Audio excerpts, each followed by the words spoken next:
Bonjour. On a du lourd pour vous aujourd'hui. Nous allons lancer ChatGPT Agent. Mais avant de commencer, j'aimerais demander à l'équipe de se présenter, en commençant par Yash. Salut, je suis Yash. Je travaille dans l'équipe agent et avant ça, je bossais sur Operator. Salut, je suis Zika. Je travaille sur la recherche agent. Avant ça, j'étais sur Deep Research. Cassé, chercheur agent, avant GPT opérateur. Salut, je suis Isa. Je suis chercheuse sur Agent, auparavant sur Deep Research. Donc, on a commencé à lancer les agents plus tôt cette année. On a lancé Deep Research, on a lancé Operator, et les gens étaient vraiment enthousiastes à ce sujet. Les gens pouvaient voir que maintenant, l'IA était capable d'accomplir des tâches complexes pour eux. Mais il est vite devenu évident pour nous que ce que les gens voulaient vraiment, c'était qu'on rassemble toutes ces capacités, et même plus, en un seul endroit. Les gens voulaient un agent unifié qui puisse partir, utiliser son propre ordinateur et accomplir de vraies tâches complexes pour eux, qui puissent, passer sans effort de la réflexion à l'action, utiliser de nombreux outils, le terminal, naviguer sur le web, voire produire des choses comme des tableaux Excel, des présentations, et bien plus encore. Et les gens voulaient pouvoir faire ça sur une longue période et, en quelque sorte pour des tâches universelles. L'équipe a donc travaillé très dur pour mettre tout cela en place, et aujourd'hui nous avons ChatGPT Agent. C'est probablement plus facile de te le montrer que de continuer à en parler. C'est l'un des moments où je sens l'agent en action de le voir fonctionner, alors jetons un œil. Génial, merci Sam, et bonjour à tous. Je suis très heureux de partager ChatGPT agent avec tout le monde. Et comme Sam l'a dit, plongeons directement dans la démo. D'accord, donc nous sommes sur ChatGPT, comme on le connaît et l'adore tous, et pour activer le mode agent, il suffit de cliquer sur le menu outils et de sélectionner agent. Vous pouvez aussi simplement taper agent dans la barre de composition et cela vous amènera en mode agent. Edouard et moi avons un mariage auquel nous devons assister plus tard cette année. C'est pour l'un de nos amis communs. Est-ce qu'on devrait laisser l'agent s'en occuper? Oui, allons-y. J'ai besoin d'une tenue et n'oublie pas le cadeau. Parfait, super. On n'oubliera pas le cadeau. C'est un point un peu plus long, donc je l'ai copié dans mon presse-papier, alors je vais simplement le coller. Bon, voyons voir, voyons ce que ça dit. Nos amis vont se marier plus tard cette année, comme je l'ai dit, Minnie et Sarah, et on veut que l'agent nous aide à trouver une tenue qui corresponde au dress code, proposer quelques options, sympa, milieu de gamme, luxe, en tenant compte du lieu et de la météo. On veut aussi qu'il nous trouve des hôtels, et comme Edouard l'a dit, n'oublie pas le cadeau. Alors voyons voir, et oui. Envoie le pro. Comme Sam l'a dit, l'agent utilise un ordinateur. Donc au début, il configure son environnement. Vous savez, ça prend 1 minute ou 2, enfin pas vraiment, c'est 5 secondes, pour mettre en place son environnement. Et dans ce cas, comme vous le voyez, il comprend le pro. Il me demande une clarification. Je vais juste le laisser continuer et travailler quand même. Je pense qu'il a été confondu en disant « Oh, où est le ?» Quelle est exactement l'heure de la date du mariage? Je pense qu'il le découvrira en utilisant le site web. Ok, cool. Alors maintenant, c'est parti. Il commence à traiter l'invite et ouvre un navigateur. Et pour vous expliquer ce qui se passe, voici Isa. Ouais. Comme mentionné, nous avons donné à l'agent accès à son propre ordinateur virtuel et cet ordinateur dispose de nombreux outils installés, parmi lesquels il peut choisir pendant qu'il accomplit la tâche.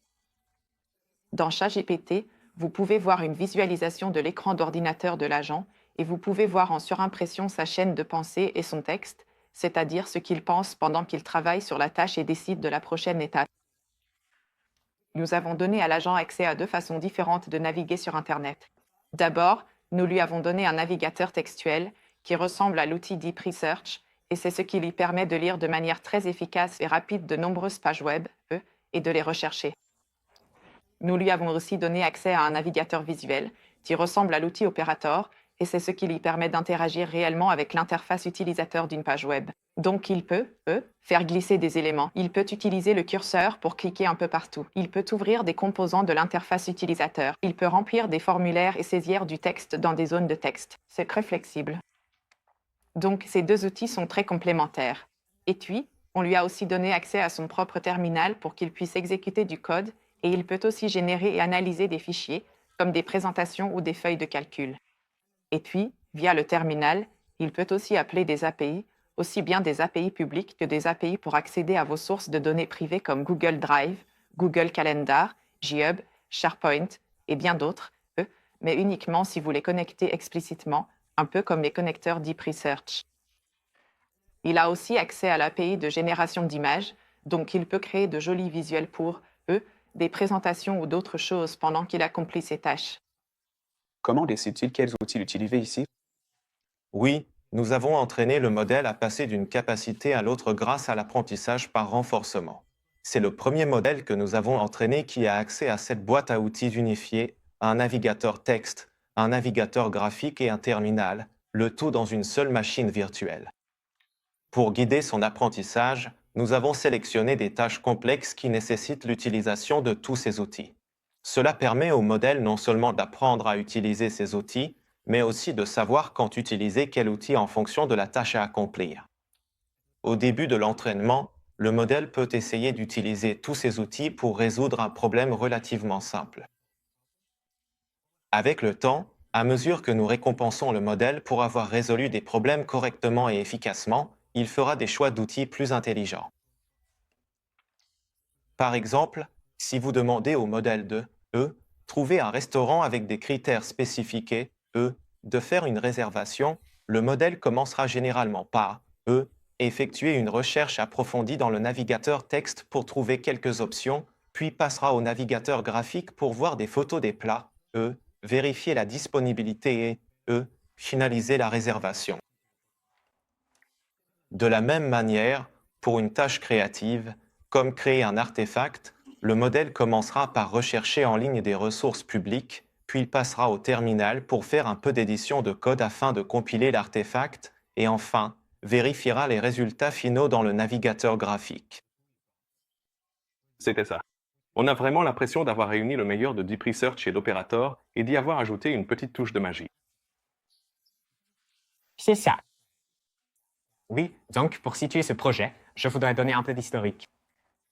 Donc, il y a quelques mois, nous avons lancé Operator en janvier, et c'était notre agent qui vous permet de réaliser des tâches en ligne comme réserver des tables et envoyer des emails. Et puis, 2 semaines plus tard, nous avons lancé Deep Research, et Deep Research est un outil qui vous permet de faire des recherches approfondies sur Internet et de produire des rapports de recherche de haute qualité. Et après le lancement, nous nous sommes rendus compte qu'en fait, ces 2 approches sont profondément complémentaires. Par exemple, Operator a un peu de mal à lire des articles traînants. Il doit faire défiler, ça prend beaucoup de temps. Mais ça, c'est justement un point fort de Deep Research. À l'inverse, Operator, Deep Research n'est pas aussi performant pour interagir avec des pages web, des éléments interactifs, des pages très visuelles, mais c'est justement là où Operator excelle. Donc, oui, on a senti que ces approches étaient complémentaires. Et puis, on regardait aussi certains retours clients. Par exemple, une des fonctionnalités les plus demandées pour Deep Research était la possibilité de se connecter à des sites web et d'accéder à des sources authentifiées. Ça, c'est quelque chose qu'Operator sait faire. Et puis, J'attendais ça depuis longtemps. autre chose, c'est qu'on a regardé les prompts que les gens essayaient avec Operator et on a vu qu'en fait, c'était plutôt des prompts du type Deep Research. Par exemple, planifier un voyage puis le réserver. Donc oui, on a vraiment l'impression d'apporter le meilleur des 2 mondes ici. Et sur une note plus personnelle, on est tous amis depuis un moment et c'est vraiment excitant de travailler ensemble. En parlant de couple parfait, comment se passe l'organisation du mariage? Voyons voir. C'est incroyable à regarder. C'est typiquement le genre de tâche que je déteste faire. Ça peut, me gâcher, tu vois, plusieurs heures, parce que je me fais aspirer dans ces spirales sans fin. Donc juste regarder ça, pendant que vous parliez, cliquer là-dessus et faire tout le truc d'un coup, c'est vraiment impressionnant. Ouais, carrément. On dirait que ça a commencé par vérifier la météo. L'une des fonctionnalités sympas, c'est que, tu sais, comme certaines de ces tâches peuvent prendre un peu plus de temps, tu peux simplement revenir en arrière et voir ce que ça faisait. C'est donc exactement ce qu'on va faire. On dirait qu'il a parcouru le site web en utilisant de façon intéressante le navigateur texte pour ça. Maintenant, il regarde les costumes pour Edouard. Je pense qu'il trouvera quelque chose de bien. Ici, vous pouvez voir qu'il est passé à un navigateur visuel pour s'assurer que le costume ira vraiment bien à Edouard. Et maintenant, on dirait que, oui, ça avance à grands pas. On réfléchit à ce qu'il faut faire, et on est toujours en costume, et maintenant on va probablement passer à la section cadeau. D'accord, cool. Donc ça va prendre un certain temps. Comme Sam l'a dit, ces tâches peuvent parfois prendre beaucoup de temps. Donc ça va continuer à travailler, espérons-le beaucoup plus vite que nous ne le ferions. On fait autre chose pendant que ça bosse? Bien sûr. Je crois que l'équipe voulait vraiment, des autocollants, quelques autocollants pour le lancement. On fait ça? Ouais, cool. Très bien. Alors, on a une mascotte d'équipe qui est l'un de nos collègues, Bernie Doodle. Vraiment, vraiment mignon, je vous le dis. Et on va essayer de, ramener, des autocollants pour ordinateur portable pour tout le monde. L'une des fonctionnalités préférées de l'agent, c'est que comme les trajectoires peuvent prendre 15 minutes, 20 minutes, 30 minutes, selon la complexité de la tâche, souvent, il se peut que vous deviez aider l'agent. L'agent peut avoir besoin de vous demander des clarifications, des confirmations, ce genre de choses. Donc j'adore l'utiliser en déplacement. Donc cette fois, je vais utiliser mon téléphone portable pour envoyer une requête et voir ce que ça donne. D'accord, voyons voir. OK, donc nous sommes sur ChatGPT. J'ai déjà sélectionné le mode agent. J'ai aussi saisi notre. Mascotte mignonne et je vais rapidement coller une requête. Donc la requête dit « Fais un peu de swag pour l'équipe, des stickers pour ordinateur portable un par un et commande en 5 cents. » Je vais aussi ajouter « J'aime bien Sticker Mule » qu'on a déjà utilisé auparavant et j'envoie la demande. D'accord, donc comme sur le web, ça va prendre un peu de temps, réfléchir à ce qu'il doit faire et il va lancer la requête. Et pendant que ça tourne, ça va prendre un peu de temps pour démarrer. Est-ce que c'est haut? Et voilà. Alors, ça va commencer à fonctionner dessus. On dirait que ça commence à créer l'art de l'anime. Il utilisera probablement une agent auquel Isa a fait référence plus tôt pour créer, espérons-le, un art d'anime. On verra bien ce que ça donne. Pendant ce temps, y a-t-il autre chose que nous voulons faire? Oh oui, j'ai aussi besoin d'une paire de chaussures parce que mes chaussures ont été abîmées. Comment ont-ils été endommagés? Par la pluie. ASF? Oui. Cool. D'accord. Eh bien, achetons aussi une paire de chaussures à Edouard. Alors, pouvez-vous également nous trouver, une paire de chaussures noires pour homme en taille? 9,5. 9,5. L'une des capacités clés du modèle est donc de pouvoir interrompre. Je pense que, vous savez, comme les trajectoires prennent du temps ou peu importe le temps que ça prend, c'est vraiment important pour nous que ça paraisse très interactif pour que les utilisateurs puissent intervenir, diriger, donner plus ou moins d'indications, tout ce qu'on veut faire. Et c'est exactement ce que nous faisons ici. En gros, le modèle continuait son chemin en train de résoudre toutes les choses qu'on lui avait demandées auparavant. Et dans ce cas, on a essentiellement dit « Hey, est-ce que tu peux aussi, nous trouver une paire de chaussures noires pour homme ?» Et maintenant il réfléchit, et avec un peu de chance, il va bientôt en tenir compte et continuer, dans sa trajectoire. Voilà. Donc il dit qu'il a bien pris en compte l'interruption. Il a dit « Ok, cool. Je vais aussi chercher des chaussures noires pour homme en taille 43, et il va probablement s'y mettre. » Mais peut-être que Isa peut nous en dire un peu plus sur la façon dont ça fonctionne. Oui, bien sûr. Comme vous pouvez le voir, l'agent est très collaboratif et c'était vraiment important pour nous lors de l'entraînement du modèle et de la conception du produit. Si vous demandiez à une autre personne d'accomplir une tâche pour vous qui lui prendrait beaucoup de temps, vous lui donneriez probablement quelques instructions pour commencer, puis elle pourrait vous poser des questions pour clarifier certains points. Ensuite, elle commencerait la tâche et se rendrait peut-être compte qu'elle a besoin de plus de précision de votre part ou de votre autorisation pour se connecter à quelque chose ou faire quelque chose en votre nom. Et puis, vous pourriez vous rendre compte, j'ai oublié de mentionner ce détail où en es-tu? Comment ça va? Est-ce que je peux t'aider à te réorienter si tu t'engages sur une mauvaise voie ou quelque chose comme ça? De la même manière, pour ces tâches agentiques qui prennent vraiment beaucoup de temps, il est très important que l'utilisateur et l'agent puissent tous les deux initier la communication l'un avec l'autre afin que, l'agent puisse t'aider le plus efficacement possible dans tes tâches. Et donc, c'est quelque chose que nous avons en fait intégré à l'entraînement du modèle. Nous l'avons entraîné à pouvoir poser des questions de clarification, pas à chaque fois comme Deep Research. Nous lui avons aussi demandé de le faire. On l'a également entraîné à être interrompable, comme Yash vient de le montrer, et parfois il va aussi te demander des clarifications ou des confirmations en cours de route. Ouais. Et travailler avec un agent, ça veut aussi dire que, parfois, il va faire des erreurs. Et c'est pour ça qu'on a jugé important d'entraîner le modèle à te demander une confirmation à la dernière étape des actions importantes. Par exemple, avant d'envoyer un mail, il va te demander de jeter un œil au brouillon pour voir si tout a du sens, s'il n'y a pas de choses embarrassantes. Et si c'est le cas, tu peux soit lui demander de corriger, soit prendre directement le contrôle du navigateur et intervenir toi-même dans l'environnement de l'agent pour corriger. De cette façon, ça devient collaboratif et tu peux vraiment travailler main dans la main avec l'agent. On regarde encore une démo. On a cette petite tradition sympa pendant les lives d'utiliser, nos nouveaux modèles pour s'auto-évaluer ou faire quelque chose d'un peu méta. On pourrait faire un truc dans ce genre? Oui, faisons ça. Alors, Je pense que les gens aimeraient savoir à quel point le modèle est performant. oui. Donc, c'est un pro qu'on a déjà donné aux agents hier. Il demande donc au modèle d'extraire son propre numéro d'évaluation de notre connecteur Google Drive et de créer des diapositives. Nous voulons donc que cela reste simple, sans introduction, sans conclusion, simplement présenter les résultats avec, dans les graphiques. Comme vous pouvez le voir, le modèle se connecte désormais à l'API Google Drive et effectue ensuite une recherche dans l'API. Pour l'instant, il semble que le premier résultat soit très pertinent, il lit donc le premier résultat. Maintenant, il lit le premier résultat, E, en détail. E, accélérons 7, E, rediffusion. Le modèle pourrait donc relire le résultat et écrire du code. Ici, vous pouvez voir que le modèle utilise le générateur d'images appelé Image Generation Tool pour créer des décorations pour les diapositives. Voyons donc quelle est la première diapositive que le modèle a créée. Ici, le modèle écrit du code qui sera compilé pour devenir les diapositives finales. Voici donc la première diapositive que le modèle crée dans cette démo, qui a l'air correcte, mais ce n'est pas encore assez soigné. L'une des caractéristiques clés de l'apprentissage par renforcement, c'est que le modèle va revoir ses propres résultats et les affiner pour fournir un bon résultat final. Voyons ce que, finalement, le modèle nous propose. On peut cliquer sur Passer et alors le modèle nous donne un bon fichier PowerPoint E. C'est donc un vrai PowerPoint que vous pouvez télécharger et ouvrir dans n'importe quel logiciel.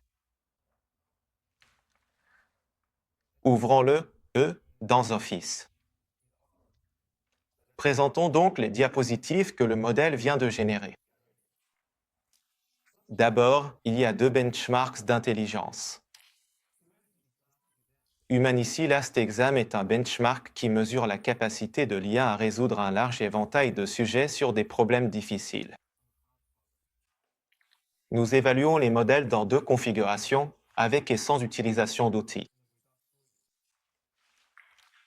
On peut voir que les modèles d'agents, leur intelligence brute est déjà plutôt bonne et, avec l'accès à nos outils, ils doublent presque leur performance pour atteindre 42%. Lors de l'évaluation des modèles sur Humanici Last Exam, en particulier avec la capacité de navigation, nous avons une double couche de décontamination qui garantit que le modèle ne triche pas sur ce benchmark. Frontiermat est un benchmark qui mesure la capacité de raisonnement mathématique avancé des modèles. Contrairement à notre référence, 0.4 Mini EO3, qui utilise Python avec appel de fonctions, nous donnons au modèle agent tous les outils disponibles comme un navigateur, un ordinateur et un terminal. L'agent atteint un nouveau record de 27% sur ce benchmark grâce à l'aide de tous ces outils. Ensuite, nous évaluons le modèle sur deux benchmarks agentiques. WebArena est un benchmark qui mesure la capacité d'un agent web à résoudre des tâches web du monde réel. Le modèle agent s'améliore par rapport au modèle aux trois précédents qui alimentent le cœur. Browscan est un benchmark que nous avons introduit plus tôt cette année et qui mesure la capacité de l'agent de navigation à rechercher et à trouver, comment localiser des informations. Le modèle agent surpasse largement O3 et Deep Research sur ce benchmark, atteignant un taux de réussite de 69%. Enfin, nous nous soucions de la façon dont les utilisateurs vont bénéficier de notre modèle dans le monde réel. Spreadsheet Bench est un benchmark qui mesure la capacité du modèle à éditer, à modifier des feuilles de calcul issues de cas d'utilisation réels. Ici, le modèle agent, avec LibreOffice et l'outil informatique, peut déjà résoudre 30% de la tâche. Lorsque nous donnons au modèle l'accès aux fichiers Excel brut dans le terminal, cela améliore encore les performances jusqu'à 45%. Enfin, nous évaluons le modèle sur un benchmark bancaire interne, la banque. Ce benchmark a évalué la capacité du modèle à réaliser des tâches d'analyste en banque d'investissement de première à troisième année, comme par exemple assembler un modèle financier à 3 états pour une entreprise du Fortune 500. Dans ce benchmark, le modèle agent surpasse largement les anciens modèles Deep Research et O3. Comme vous pouvez le voir, ce modèle est l'un des plus puissants que nous ayons jamais entraîné. Il n'est pas seulement performant sur les benchmarks, il est aussi capable de raisonner, de naviguer sur Internet et de s'attaquer à des tâches du monde réel à un niveau qu'on n'aurait jamais imaginé il y a 3 mois. C'est exact. Comme Edouard l'a dit, nous pensons avoir entraîné un modèle très puissant et une grande partie de cette puissance vient de sa capacité à naviguer sur Internet. Et comme nous le savons, Internet peut être un endroit effrayant. Il y a toutes sortes de hackers qui essaient de voler vos informations, des arnaques, des tentatives de phishing. Et Agent n'est pas à l'abri de tout cela. Une chose en particulier qui nous inquiète, c'est une nouvelle attaque appelée injection de points. C'est le cas, par exemple, si vous demandez à Agent de vous acheter un livre et que vous lui donnez vos informations de carte bancaire pour le faire. Agent pourrait tomber sur un site web malveillant qui lui demande « Entrez vos informations de carte bancaire ici, cela vous aidera à accomplir votre tâche. » Et Agent, qui est entraîné à être serviable, pourrait penser que c'est une bonne idée. Nous avons beaucoup travaillé pour essayer de faire en sorte que cela n'arrive pas. Nous avons entraîné notre modèle à ignorer les instructions suspectes sur des sites web douteux. Nous avons également des couches de surveillance qui, en quelque sorte, surveillent Agent par-dessus son épaule et l'observent pendant qu'il agit, et interrompent le processus si quelque chose semble suspect. Nous pouvons même mettre à jour ces systèmes en temps réel si de nouvelles attaques sont découvertes dans la nature. Cela dit, vous savez, c'est un produit de pointe, c'est une nouvelle interface et nous ne pouvons pas tout arrêter. C'est pourquoi je pense qu'il est très important que le public soit conscient des risques liés à l'utilisation d'agents. Et nous encourageons les utilisateurs à être proactifs et à réfléchir à la manière dont ils partagent leurs informations. Vous savez, si ce sont des informations très sensibles, il vaut peut-être mieux ne pas les partager. Peut-être utiliser nos fonctionnalités comme le mode prise de contrôle pour saisir directement vos informations de carte de crédit dans le navigateur au lieu de y donner à Agent. Nous pensons avoir créé un produit très puissant, mais, encore une fois, il est important que nos utilisateurs comprennent les risques encourus. Oui, je tiens vraiment à insister là-dessus.